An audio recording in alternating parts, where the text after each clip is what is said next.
إن الحمد لله نحمده ونستعينه ونستغفره ونعوذ بالله من شرور أنفسنا ومن سيئات أعمالنا من يهده الله فلا مضل له ومن يضلل فلا هادي له أشهد أن لا إله إلا الله وحده لا شريك له وأشهد أن محمدا عبده ورسوله يا أيها الذين آمنوا اتقوا الله حق تقاته ولا تموتن إلا وأنتم مسلمون يا أيها الناس اتقوا ربكم الذي خلقكم من نفس واحدة وخلق منها زوجها وبث منهما رجالا كثيرا ونساء واتقوا الله الذي تساءلون به والأرحام إن الله كان عليكم رقيبا يا أيها الذين آمنوا اتقوا الله وقولوا قولا سديدا يصلح لكم أعمالكم ويغفر لكم ذنوبكم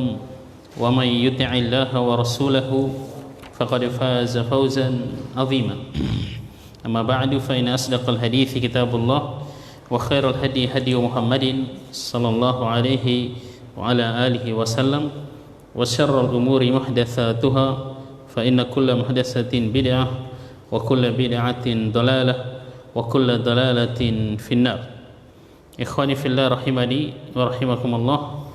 Alhamdulillah, kita bersyukur pada Allah Subhanahu wa taala atas segala nikmat yang Allah Subhanahu wa taala berikan kepada kita semua, yang dengan nikmatnya pada malam hari ini kita bisa bermajelis kembali. Insyaallah kita akan melanjutkan kajian kita membaca kitab Syarah Al-Aqidah Al-Wasithiyah yang ditulis oleh Syekh Shalih Fauzan hafizahullah. Semoga kita semua termasuk dalam yang dikatakan oleh Rasulullah sallallahu alaihi wasallam. Beliau bersabda, "Man yuridillahu bi khairan yufaqihu fid din." Kemudian salawat dan salam kepada Nabi Muhammad, kepada keluarganya, para sahabatnya, dan orang-orang yang mengikuti petunjuk mereka dalam mengamalkan ajaran Islam sampai datangnya hari kiamat. Semoga kita semua termasuk dalam barisan orang-orang yang senantiasa berusaha untuk meneladani Rasulullah sallallahu alaihi wasallam, meneladani para sahabat beliau dalam kita mengamalkan ajaran agama kita yang mulia ini. Ikhwani fillah rahimani wa rahimakumullah, kita lanjutkan kajian kita yang pembahasan terakhir. Kita sudah bahas sebenarnya sebagian pembahasan ini, yaitu diberi judul Syekh Shalih Fauzan, Haqiqatul Iman wa Hukmu Murtakibil Kabirah, hakikat iman dan hukum pelaku dosa besar. Terus saya kasih judul Masailu Al-Iman, beberapa pembahasan yang berkaitan dengan iman. Ini merupakan pembahasan penting dan juga merupakan pembeda antara ahlus sunnah dan banyak ahlul bidah yang menyelisih ahlus sunnah dalam pembahasan ini.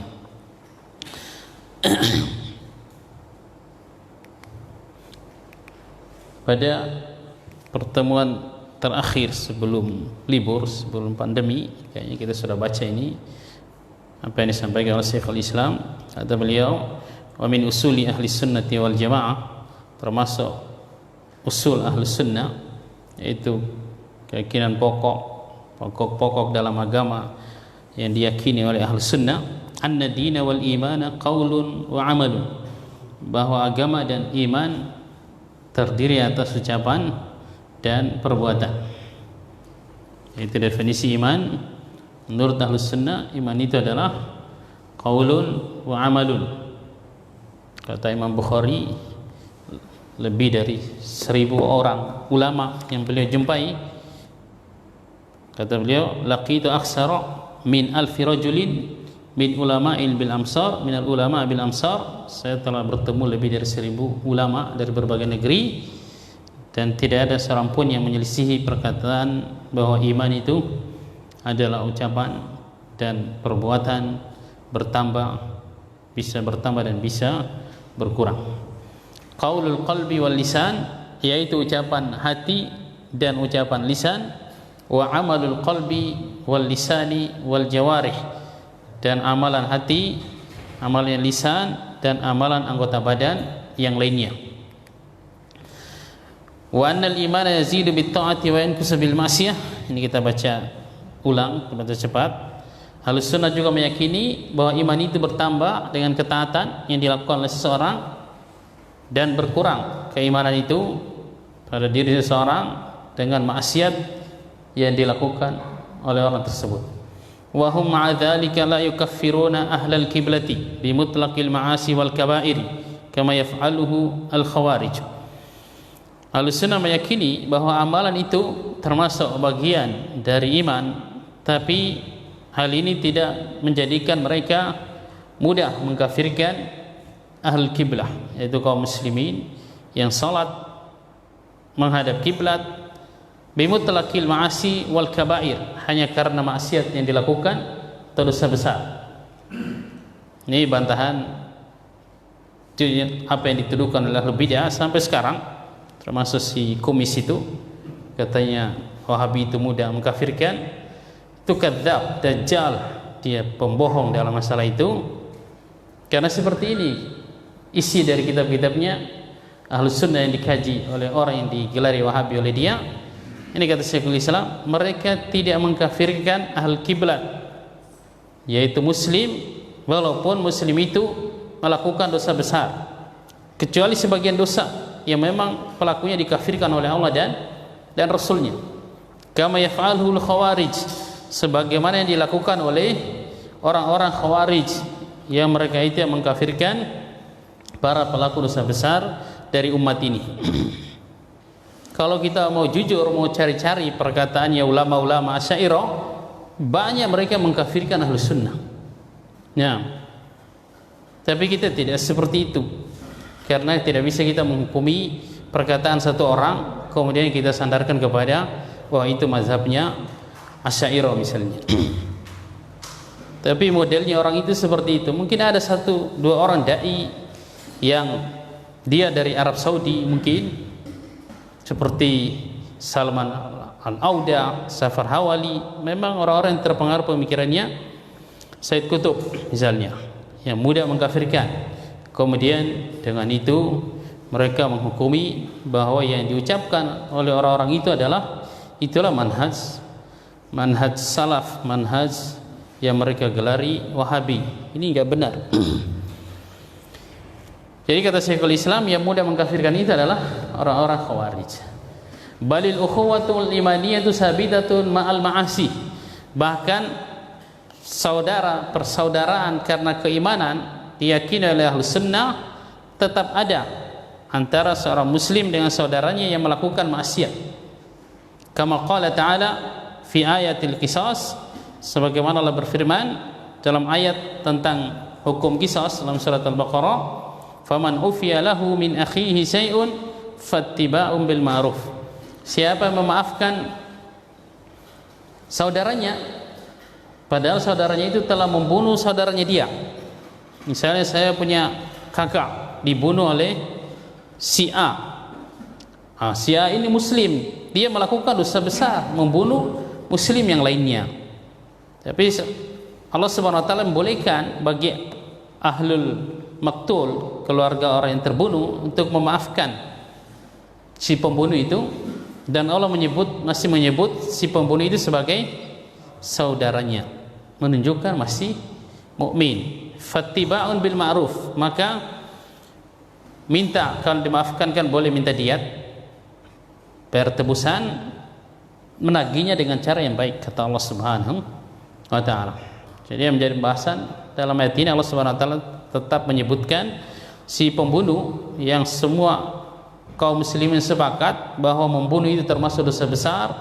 Bahkan Allah ancam dengan wa man yaqtul mu'minan muta'ammidan fajazaohu jahannam, kata Allah, khalidan fiha. Siapa sengaja yang bunuh seorang mukmin, balasnya adalah neraka jahanam, kekal di dalamnya. Allah murka kepadanya, Allah siapkan baginya siksaan yang besar.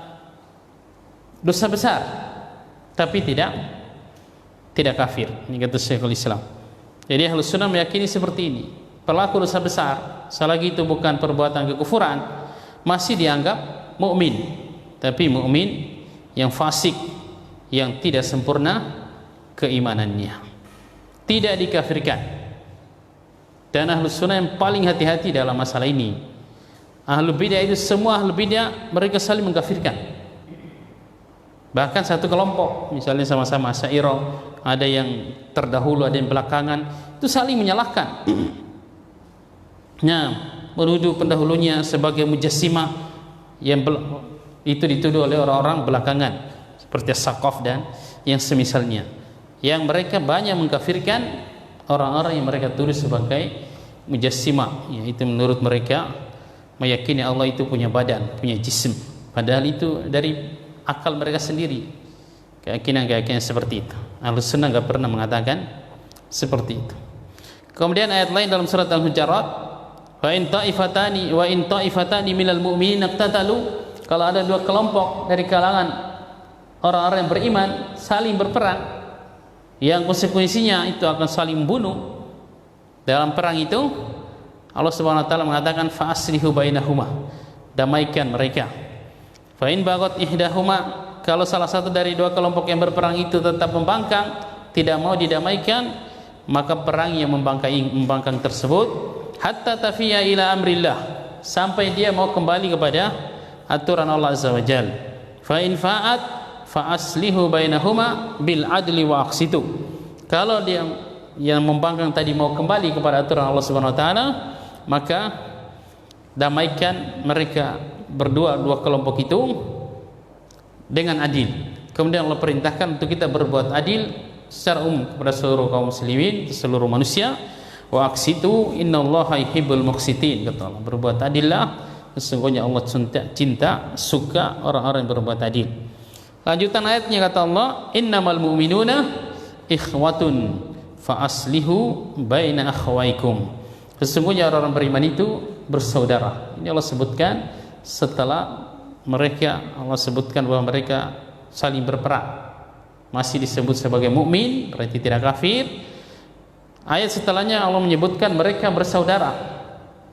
Ini dalil-dalil yang sangat jelas yang dipakai oleh Ahlus Sunnah wal Jamaah, bahwa pelaku dosa besar itu tidak keluar dari Islam pada asalnya, kecuali sebagian dosa seperti kesyirikan, kekufuran, dan dosa-dosa besar yang ada dalilnya bahwa pelakunya itu bisa keluar dari Islam kalau terpenuhi syarat-syaratnya dan hilang penghalang-penghalangnya.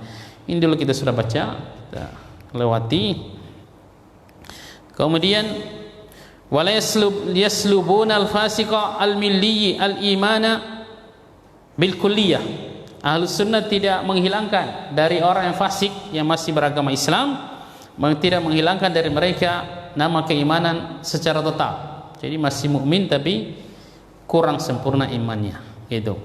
Wala yukhallidunahu finnar, tidak menghukumi orang muslim, orang mukmin yang berbuat dosa besar sebagai penghuni neraka yang kekal dalam neraka, karena itu sebenarnya konsekuensi dari takfir. Kalau kita tidak mengkafirkan, tidak mudah-mudah mengkafirkan kaum muslimin. Kama taquluhul Mu'tazilah, sebagaimana yang dikatakan oleh Mu'tazilah. Jadi menurut mazhabnya Mu'tazilah, mereka sebut dengan manzilah baina manzilatain, istilahnya mereka itu. Para pelaku dosa besar, mereka di dunia berada di satu tempat yang di antara dua tempat. Jadi bukan mukmin, bukan kafir, tengah-tengah katanya. Tapi kalau di akhirat mereka katakan kekal di neraka. Jadi hasilnya sama dengan Khawarij. Kalau Khawarij dia lebih lebih soroha, lebih gentle istilah, langsung dikafirkan. Tapi dalam kesesatan. Pelaku dosa besar kafir kata orang Khawarij di dunia, di akhirat kekal dalam neraka sehingga tidak ada syafaat bagi mereka. Demikian Mu'tazilah di akhirat sama dengan Khawarij, keyakinannya meyakini para pelaku dosa besar itu kekal di neraka, tidak bermanfaat juga syafaat bagi mereka. Hanya di dunia mereka tidak menyebutnya kafir, tidak juga menyebutnya mukmin. Adapun Ahlus Sunnah kata Syekh, balil fasiku yadkhulu fil ismil imanil mutlaq, bahkan orang fasik itu masuk dalam lafaz nama-nama iman secara mutlak,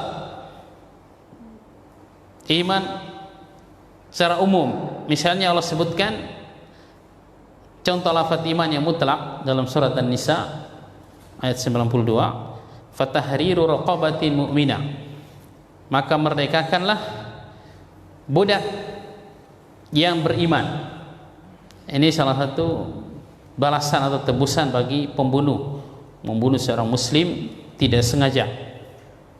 Salah satunya adalah dia wajib memerdekakan budak yang beriman. Masuk dalam ayat ini mukmin yang budak, mukmin yang fasik. Nah, dan jelas juga masuk dalam ayat ini mukmin yang sempurna keimanannya. Itu yang disebut dengan al-imanul mutlaq. Adapun kalau dibalik lafadznya al-mutlaqul iman, maksudnya iman yang sempurna, itu jelas tidak masuk orang fasik yang sempurna keimanannya, dalam barisan orang yang sempurna keimanannya. Wa qad la yadkhulu fismil imanil mutlaq. Kadang-kadang juga orang fasik tidak masuk dalam nama lafaz iman secara mutlak, seperti yang Allah sebutkan dalam surat Al-Anfal tadi kita baca dalam salat. Kata Allah Azza wa Jalla, innamal mu'minuna alladzina idza dzukirallahu wajilat qulubuhum. Sesungguhnya orang beriman itu adalah orang yang apabila disebut nama Allah hati mereka bergetar. Ini kata para ulama hanya orang-orang yang sempurna keimanannya yang bisa seperti ini. Wa idza tuliyat alaihim ayatuhu zadatuhum imanan. Jika dibacakan ayat-ayat Allah kepada mereka, maka ayat-ayat itu menambah keimanan mereka. Wa ala rabbihim yatawakkalun. Mereka hanya bertawakal kepada Allah, mereka mendirikan salat, menginfakkan apa yang Allah rezekikan kepada mereka. Mereka itulah ulaika humul mu'minuna haqqan, kata Allah. Bagi mereka itulah orang-orang yang benar-benar keimanannya. Kadang-kadang orang yang fasik tidak masuk dalam ayat-ayat seperti ini, karena yang dimaksud dalam ayat ini kata para ulama adalah orang yang sempurna keimanannya. Wa qauluhu, Rasulullah SAW mengatakan la yazni zani hina yazni wa huwa mu'min. Tidaklah orang yang berzina itu berzina ketika dia berzina dalam keadaan mukmin. Jadi hadis ini menafikan keimanan saja dari orang yang melakukan dosa besar. Dan kata para ulama, menafikan keimanan dari seseorang itu tidak mengharuskan dia bukan muslim, atau tidak mengharuskan mengeluarkan dia dari Islam, karena iman itu tingkatannya lebih tinggi daripada Islam. Jadi setiap mukmin pasti muslim, tapi tidak setiap muslim mukmin. Nah,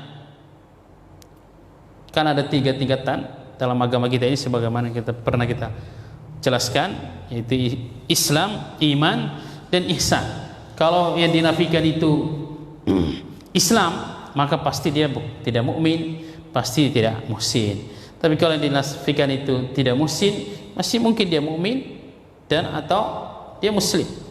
Atau seperti dalam hadis ini yang dinafikan dia tidak beriman, kata Rasulullah SAW ketika berzina. Itu bukan dikafirkan, tapi dia masih muslim berarti. Ya.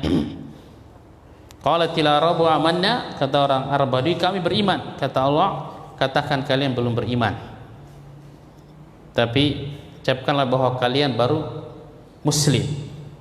Nah, Allah nafikan keimanan dari mereka, tapi tidak dikafirkan, mereka masih muslim. Sama dengan hadis ini, wala yasriku sariku hina yasrik. Tidaklah orang mencuri ketika mencuri dia mencuri dalam keadaan mukmin. Demikian pula orang minum khamar tidaklah melakukan perbuatan itu dia melakukan dalam keadaan mukmin. Merampas barang yang berharga milik orang lain yang diinginkan oleh banyak orang, tidaklah dia melakukan perbuatan itu dalam keadaan mukmin. Jadi semuanya dinafikan oleh Rasulullah SAW adalah keimanannya, bukan keislamannya. Maksudnya hadis ini dipakai oleh orang-orang Khawarij untuk mengkafirkan pelaku dosa besar. Sama sekali nggak ada wajhul istidlal, sisi pendalilan dari hadis ini yang menunjukkan bahwa pelaku dosa besar itu murtad, keluar dari Islam. Wa naqulu huwa mu'minun naqisul iman. Ini akidah Ahlus Sunnah, bahwa pelaku dosa besar, pelaku maksiat dari kalangan kaum mukminin, kita sebut dia mukmin tapi kurang sempurna keimanannya. Mukminun bi imanihi, kita hukumi dia tetap sebagai mukmin karena dia masih mukmin. wa fasikun bikabirati, dan kita hukumi dia fasik karena dosa besar yang dia lakukan, maka kita tetap berhak dia untuk mendapatkan istilahnya wala, loyalitas dari kita.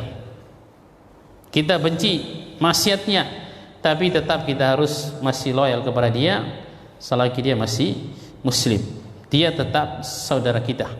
Fala yu'ta ismal mutlaq, tidak boleh kita sebutkan dia, para pelaku dosa besar itu dia mukmin aja misalnya, itu nggak boleh pada asalnya seperti itu. Dan tidak boleh juga dihilangkan darinya nama iman, kita katakan dia tidak mukmin atau tidak muslim. Ini dalam rangka menggabungkan dalil-dalil yang berbicara tentang masalah ini. Ini akidah Ahlussunnah wal Jamaah berkaitan dengan masalah ini. Sebenarnya pada kajian terakhir kita sudah bacakan ini, jadi penjelasannya kita baca dengan cepat. Ini akan dibahas dalam pembahasan ini yang agak panjang ini. Semua ini masalah-masalah penting, pembeda antara Ahlus Sunnah dan Ahlul Bidah, baik itu dalam definisi iman, kemudian dalam bertambah dan berkurangnya iman. Itu banyak Ahlul Bidah menyelisih Ahlus Sunnah dalam masalah ini. Kemudian kelompok-kelompok yang menyimpang dalam masalah ini, yang terakhir hukum pelaku dosa besar dari kalangan kaum muslimin, juga banyak Ahlul Bidah yang menyelisihi Ahlus Sunnah dalam pembahasan ini. Kemudian perkataan Syekh Shalih Fauzan juga sudah kita baca sebenarnya, penjelasan perkataan Syekhul Islam. Sebenarnya kita sudah sampai di slide ke-11 kalau nggak salah. Ini kita lewati aja. Ini bahasa Indonesianya. Juga sudah saya paparkan ini kajian terakhir tentang definisi iman.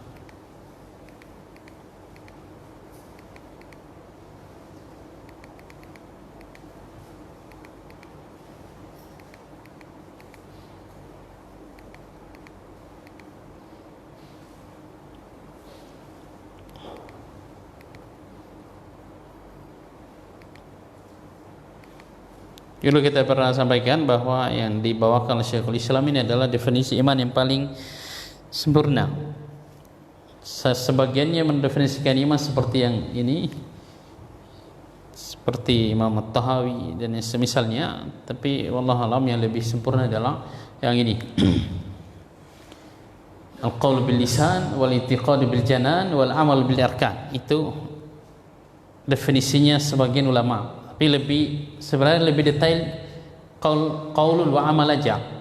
Kemudian dirinci seperti ini, ucapan itu ucapan hati, ucapan lisan, amalan hati, ada juga menambahkan amalan lisan, amalan anggota badan, maksud dalamnya amalan lisan. Nah, ini dulu kita sudah paparkan. Terus kesimpulannya ini tentang definisi iman,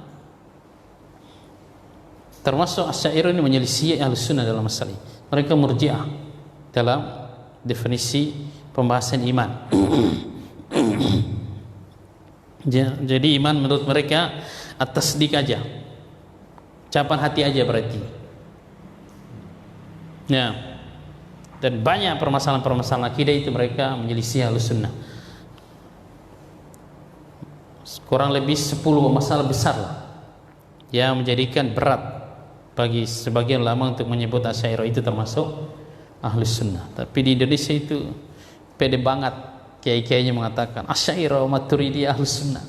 Ahlus Sunnah dari mana kalian bangun akidah kalian? Dari akal-akalan, ilmu filsafat yang itu diingkari oleh semua ulama salaf, semua imam-imam 4. Bahkan ada yang sampai menghukumi siapa yang belajar agama dengan ilmu filsafat, ilmu kalam, dia akan jadi zindik, kata para ulama. Munafik, kafir, zindik itu. Nah, tapi itu pede banget menyebut Asy'ariyah Ahlus Sunnah. Ini yang paling terakhir kita bacakan tentang ucapan-ucapan manusia dalam mendefinisikan iman yang menyelisih Ahlus Sunnah maksudnya. Minimal ada 5 disebutkan oleh Syekh Al-Fauzan. Yang pertama Ahlussunnah wal Jamaah, sebagaimana disebutkan tadi, iman itu adalah ucapan dan amalan. Murji'ah, iman itu adalah keyakinan hati dan ucapan dengan lisan. Jadi amalan tidak masuk dari bagian iman, sehingga konsekuensinya ngeri. Imannya pelaku dosa besar katanya sama dengan imannya Abu Bakar, kata mereka.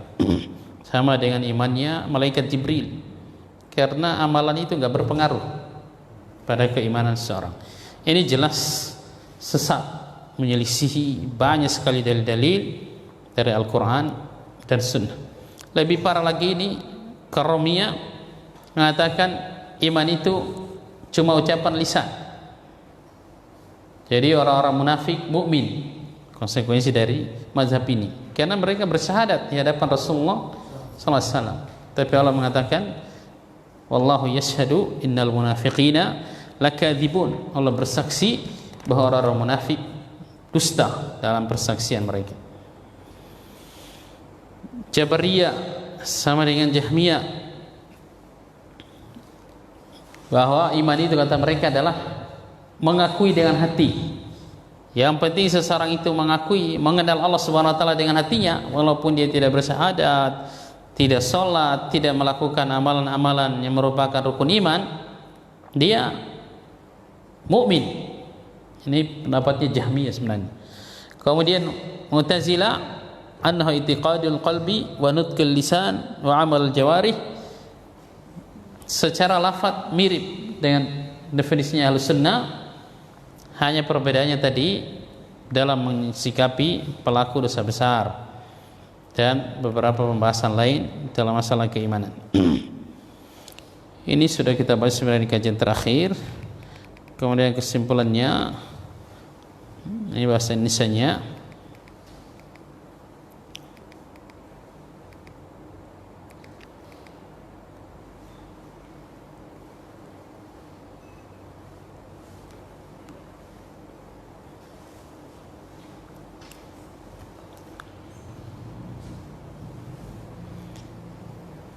Kita lanjutkan. Kayaknya merujuk aja ini hari ini. Kemudian ini juga sudah kita baca dari batas kajian saya sini tentang pembahasan bahwa Ahlussunnah wal Jamaah meyakini iman itu bisa bertambah dan berkurang.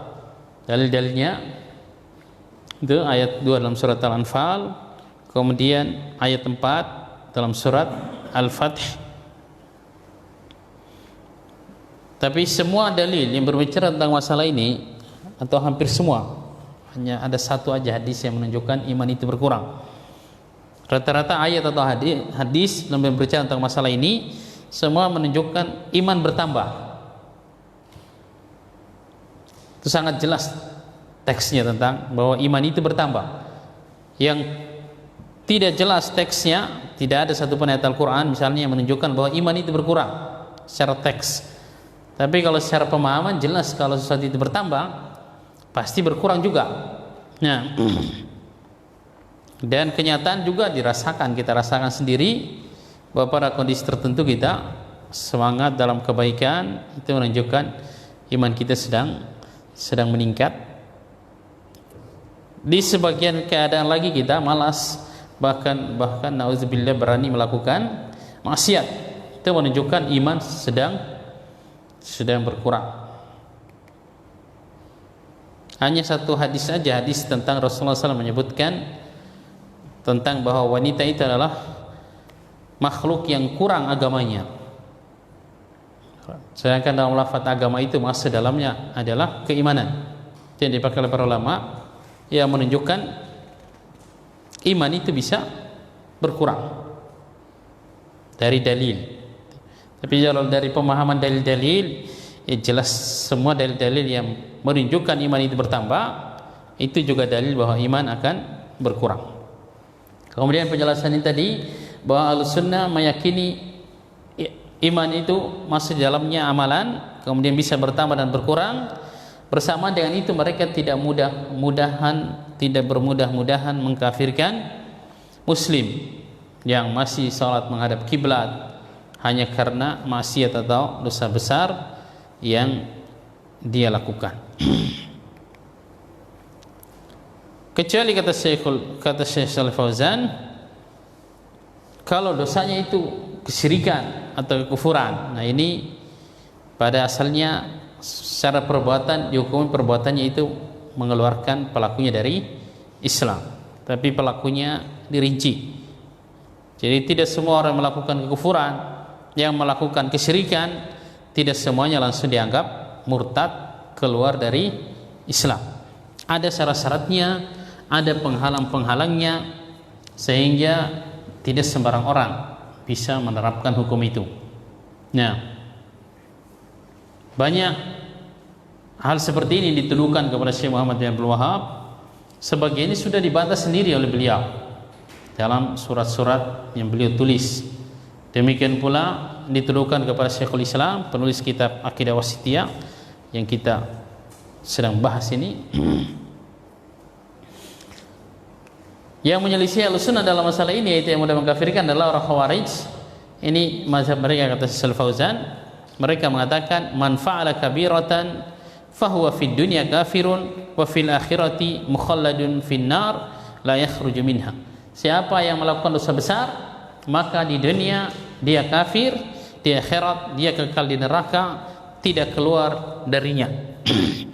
Ini keyakinan semua kelompok Khawarij. Hanya kadang-kadang mungkin mereka perlihatkan, jadi kadang pemimpin mereka sendiri mereka kafirkan. Jadi beberapa waktu dalam sejarah mereka sempat punya kerajaan, punya negara gitu. Sekarang juga masih ada negara Khawarij, yaitu negara Oman. Itu Khawarij Abadiyah namanya mereka. Mazhab mereka Khawarij. Tapi dalam masalah ini, ya pada asalnya mereka memiliki usul ini juga, yaitu mengkafirkan pelaku dosa besar. Nah, jadi masih ada negara Khawarij, yaitu negara Oman namanya. Atau ini yang terakhir, yang batas terakhir yang kita bahas. Fa ahlus sunnati yarawna anna al-ukhuwata al-imaniyata sabitatun ma'al ma'asi.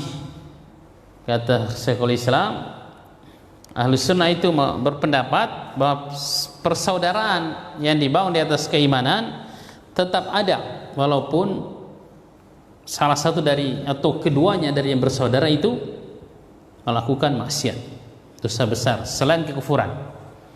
Fal asi akhun lana fil iman, kata Syekh Shalih Fauzan, orang yang bermaksiat masih saudara kita, saudara seiman kita. Wastadalla syekhu ala dzalika biqouli ta'ala, ini Syekhul Islam berdalil dengan ayat tadi dalam surat Al-Baqarah dan lafaz min akhihi, siapa memaafkan saudaranya yang telah membunuh saudaranya dia, dan membunuh itu kita sebutkan termasuk dosa besar. Wal ma'na annal jani idza afa anhu al majniyu alaihi aw waliyuhu anil qisas wa radiya bi akhdhil mal fi diyah.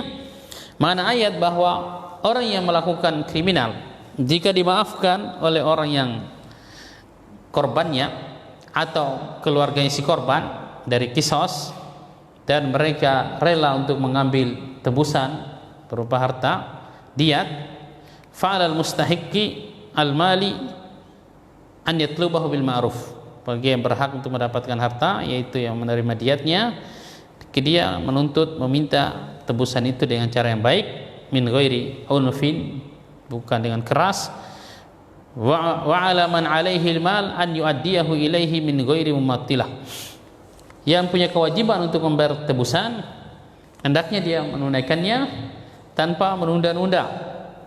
Nah, jadi masih dianggap saudara. Sisi pendalilannya, kata Syekh, anna usammal qatila akhan lil maqtul. Dalam ayat ini Allah menyebut si pembunuh saudaranya yang dibunuh, padahal pembunuh itu melakukan dosa besar. Ma'annal qatla kabiratun min kabairid dzunub, padahal membunuh itu termasuk dosa-dosa besar. Wa ma hadza lam tazul ma'ahul al-ukhuwatu al-imaniyah. Bersama itu dosa ini tidak menghilangkan persaudaraan yang dibangun di atas keimanan. Jadi hatta pembunuh, pelaku pembunuhan masih Allah sebut sebagai saudara seiman kita. Ya, berarti dia tidak kafir. Kalau kafir nggak mungkin disebut sebagai saudara.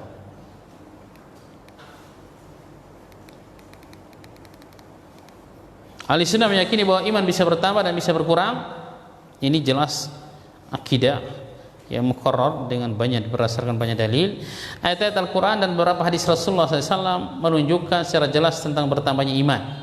Ini kita sebutkan tadi.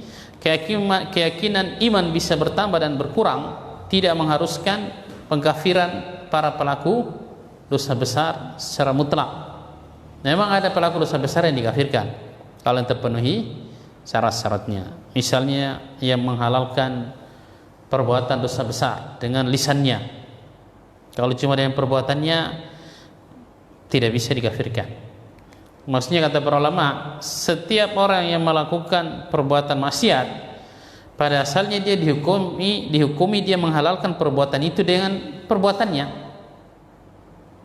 Tapi itu tidak bisa dengan itu kita keluarkan dia dari Islam. Sampai dia mengatakan misalnya bahwa zina halal bagi saya, ini baru bisa dikeluarkan dari Islam. Tapi dia cuma melakukan perbuatan zina, itu memang secara perbuatan kelihatannya dia menghalalkan, tapi dalam hatinya pada asalnya setiap muslim dia tahu kalau itu perbuatan maksiat, apalagi dia lakukan sembunyi-sembunyi misalnya. Itu berarti dalam hatinya sebenarnya dia meyakini bahwa itu perbuatan dosa. Di antara kelompok sesat dalam pembahasan iman bisa bertambah dan berkurang adalah kelompok Khawarij yang mengkafirkan pelaku dosa besar. Secara teks juga mereka mengatakan iman itu bisa bertambah dan berkurang sebenarnya. Tapi mereka mengatakan kalau iman itu berkurangnya sekaligus langsung terhapus, bagaikan salat misalnya, salat kita batal hanya karena kentut. Nah, atau wudu kita batal hanya karena kentut. Tidak ada cuma batal 1 rakaat aja misalnya. Sedang salat antum sudah 3 rakaat, rakaat ketiga kentut. Oh, nanti tambah 1 rakaat lagi misalnya, katanya, saya wudu lagi, batal semua katanya. Yang 3 rakaatnya itu yang sudah dilakukan dalam keadaan bersuci sebenarnya. Yang seperti itu mereka kiaskan pelaku dosa besar. Orang Khawarij mengkiaskan seperti itu. Berarti yang melakukan dosa besar juga katanya semua keimanannya terhapus. Ini enggak benar, bertentangan dengan banyak dalil. Ahlussunnah meyakini bahwa bisa terkumpul pada diri seseorang ketaatan dan kefasikan. Nah, ini semua masalah-masalah pokok. Jadi mungkin seseorang itu dia di satu sisi dia melakukan ketaatan, sholat 5 waktu, tapi masih berbuat dosa juga. Tetap dia mukmin seperti itu. Apalagi seperti tadi, ketika melakukan perbuatan dosa, dia meyakini bahwa dia berbuat dosa, tidak menghalalkan perbuatan tersebut. Sudah azan Isya ya. Masih banyak pembahasannya. Penjelasan dari berikutnya surat Al-Hujurat tadi. Wa in ta'ifatan minal mu'minina iqtatalu fa aslihu bainahuma. Sisi pendalilannya kata Syaikh Fauzan, annahu sammahu mu'minain sammahum mu'minina ma wujudil qital wal baghi bainahum. Dalam ayat ini Allah menyebut dua kelompok yang berperang itu semuanya mukmin, padahal mereka berperang. Konsekuensinya saling membunuh kan, itu dosa besar. Nah, kata Rasulullah SAW, sibabul muslim fusuk, mencaci maki seorang muslim itu kefasikan. Wa qitaluhu kufrun, dan memeranginya adalah kekafiran, perbuatannya orang kafir. Anehnya Ahlul Bidah mengatakan lebih banyak pahalanya mencaci maki Wahabi daripada bersalawat. Ini sudah bodoh, tolol, goblok, menyelisih banyak sekali dalil-dalil dalam Al-Quran dan hadis-hadis Rasulullah SAW. Jelas mereka mengikuti hawa nafsu. Padahal yang mereka sebut sebagai Wahabi itu yang paling mengikuti sunnah-sunnah Rasulullah Sallallahu Alaihi Wasallam. Hanya karena tidak atau berbeda pendapat dalam berbagai permasalahan agama, harusnya kan dibahas secara ilmiah. Ada yang seperti itu sejak zamannya Syekh Muhammad bin Abdul Wahab, memang dari India katanya. Jadi setiap dikira dia mencaci maki, mendoakan keburukan kepada Syekh Muhammad bin Abdul Wahab. Akhirnya ada muridnya yang bawakan kitabnya, kitab tauhidnya Syekh Muhammad bin Abdul Wahab, tapi sampulnya tidak ada katanya. Jadi isinya doang, suruh baca, kemudian suruh nilai sama dia, bagus nggak buku itu? Ini bagus sekali katanya, kayak bukunya kayak Sahih Bukhari kan, modelnya kitab tauhid itu kayak Sahih Bukhari, sebutkan permasalahan, dalil, ayat, hadis, kemudian dijelaskan bahwa itu tulisannya orang yang kamu caci maki tiap hari berkali-kali. Akhirnya dia mohon ampun, taubat dia. Ternyata iya karena informasi yang salah. Dan itu dibangga-banggakan. Saya pernah dengar atau lihat videonya. Aneh banget. Orang seperti itu dianggap kiai. Padahal Rasulullah SAW mengatakan itu. Mencaci maki seorang muslim itu kefasikan. Apalagi mencaci maki ulama. Orang banyak, orang-orang yang memperjuangkan sunnah-sunnah Rasulullah sallallahu alaihi wasallam. Nah, jadi kata Syekh Fauzan dalam ayat ini Allah menyebut orang yang berperang, yang bagi, yang melampaui batas masih sebut sebagai mukminin. Wasamahum ikhwatan lil mu'minin, dan Allah sebut mereka saudaranya bagi orang-orang yang beriman. Kata Allah, fa'aslihu baina akhwaikum, damaikan di antara dua saudara kalian. Jadi yang berperang itu masih saudara kita, padahal perang itu dosa sebesar memerangi seorang muslim. Nah, kemudian beliau menjelaskan ayatnya seperti terjemahnya tadi, bahwa kalau ada dua kelompok kaum muslimin yang saling berperang, maka kelompok kaum muslimin yang tidak terlibat dalam peperangan itu, mereka harus berusaha untuk mendamaikan dua kelompok yang sedang berperang itu. Nah, diajak kembali kepada hukum Allah. Kalau ada salah satu kelompok dari dua kelompok yang berperang itu keras kepala, membangkang, tidak mau kembali kepada kebenaran, maka boleh diperangi yang membangkang itu sampai dia kembali kepada hukum Allah, tidak melampaui batas. Kalau sudah kembali kepada hukum Allah, maka didamaikan, berbuat adil dalam menghukumi mereka. Yang salah tetap dikatakan salah, walaupun dia tadi tidak membangkang misalnya. Sebenarnya membangkang itu pada posisi yang benar. Allah Subhanahu wa taala merintahkan kita untuk menghukumi mereka dengan adil. Kemudian tadi secara umum Allah memerintahkan kita untuk berbuat adil kepada seluruh kaum muslimin. Karena sudah azan Isya, ini semua amar Rasulullah Subhanahu wa taala an ya'dilu fi kulli umurihim, dan Allah memerintahkan kepada kaum muslimin untuk berbuat adil dalam segala urusan. Kemudian ayat berikutnya menetapkan persaudaraan. Penjelasan ayatnya ini kita sebutkan tadi, yang menyelisih Ahlussunnah dalam masalah ini adalah setelah Khawarij, Mu'tazilah, yang mereka menghilangkan nama iman dari seorang pelaku maksiat. Jadi tidak mukmin, tidak kafir di dunia, tapi di akhirat mereka anggap sebagai penghuni neraka. Mereka kafirkan sebenarnya. Yang dimaksud dengan orang fasik dalam pembahasan kita ini, kata Syekh Fauzan, adalah orang yang melakukan dosa besar seperti minum khamar, berzina, mencuri, ma'atiqadi hurmati dzalik. Ini syaratnya. Ketika dia melakukannya, dia meyakini bahwa itu perkara yang haram. Jadi tidak menghalalkan dengan lisannya, cuma perbuatannya doang.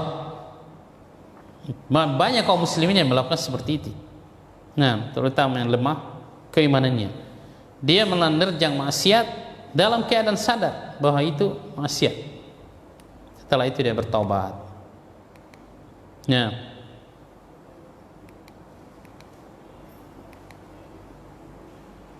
masih bahasa Arab terus, nanti kita lanjutkan pada pertemuan berikutnya.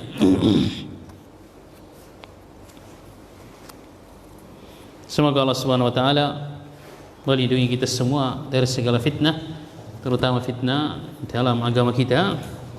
Semoga Allah Subhanahu wa taala senantiasa membimbing kita dalam kebenaran, memperlihatkan kepada kita semua kebenaran itu sebagai sebuah kebenaran, dan memberikan kekuatan kepada kita semua untuk mengikuti kebenaran tersebut.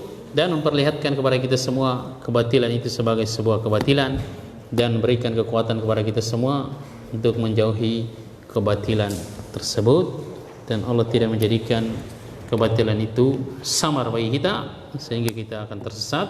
Kita tutup dengan doa kafaratul majlis. Subhanakallahumma bihamdik, asyhadu an la ilaha illa anta, astaghfiruka wa atubu ilaik.